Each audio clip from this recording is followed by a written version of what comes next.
আসসালামু আলাইকুম, welcome back to my channel. আশা করি সবাই ভালো আছেন। আলহামদুলিল্লাহ আমিও ভালো আছি।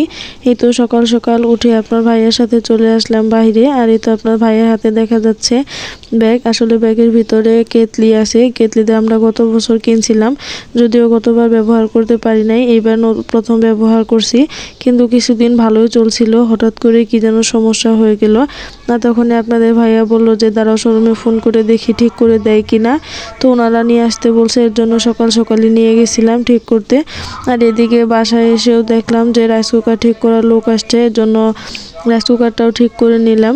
আর এটা ভাবি রাইস কুকার ঠিক করতেছে, আমারটা আগেই ঠিক করে নিছি। আসলে পুরানো জিনিসের প্রতি অন্যরকম মায়া থাকে, যতই খারাপ হোক তারপরেও ফেলে দিতে ইচ্ছে করে না। এর জন্য পুরানো জিনিসই ঠিক করে বারবার ব্যবহার করি। যাই হোক, এই তো দুপুরে রান্না করতে চলে আসলাম। ফ্রিজে একটা ইলিশ মাছ ছিল, সেটা ভিজে নিছি। যাই হোক, আজকে শর্টকাট রান্না করব, তারপরেও ভাবলাম আপনাদের সাথে একটু শেয়ার করি। এই তো মাছটা ভিজিয়ে নিতেছি, আর মাছটা আমি কিছুক্ষণ ভিজিয়ে রাখবো, তারপরে কাটতে হবে। মাছটা পুরো বরফ হয়ে গেছে, তাই বেশি করে পানি দিয়ে ভিজিয়ে রাখলাম। আর এই তো এদিকে ফ্রিজ থেকে কিছু কচু শাক বের করে নিলাম। এভাবে কিন্তু কচু শাক ছোট ছোট করে কেটে ডিপ ফ্রিজে রেখে দিলে সারা বছরই আপনারা খেতে পারবেন।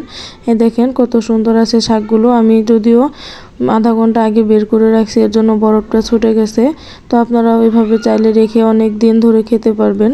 গ্রামে থেকে নিয়ে আসা এগুলো, আর এখানকার ঢাকা শহরে যে পাওয়া যায় সেগুলো তো আসলে ওরকম ভালো হয় না, এর জন্য এভাবেই রেখে দিই। আর এই তো এদিকে আপনাদের দেখাচ্ছি কিছু জামা কাপড় কিনছিলাম, তো যে আপনার ভাইয়ের সাথে বাইরে গেছিলাম তখনই নিয়ে আসছি, সেগুলো দেখে দিলাম। এখানে প্রত্যেকটা জিনিস কিন্তু খুবই সুন্দর। যাই ছোট ছোট বাচ্চাদের জামা কাপড় অনেক সুন্দর লাগে, আমার তো অনেক ভালো লাগে। বাচ্চাদের জামা কাপড় দেখলে মনে হয় অনেকগুলো কিনে নিয়ে আসি।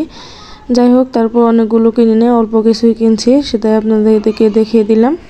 বাচ্চাদের জিনিস কিন্তু বড়দের থেকে বড়দের জিনিসের থেকে বেশি সুন্দর হয়, আবার দামটাও একটু বেশি হয়। তারপরে এগুলো খুবই অল্প দামে কিনছি, এগুলো খুব একটা দামি জিনিস না।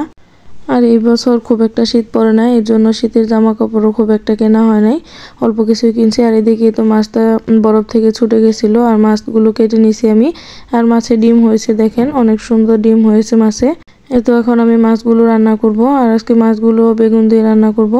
আর এদিকে আমি মশলা কষিয়ে নিছি, আজকে কড়াইতে রান্না করতেছি। আপনারা আবার কেউ কিছু বলবেন না, ফ্রাই প্যান আছে, তারপরেও মাঝে মাঝে মনে হয় যে না কড়াইয়ে রান্না করি।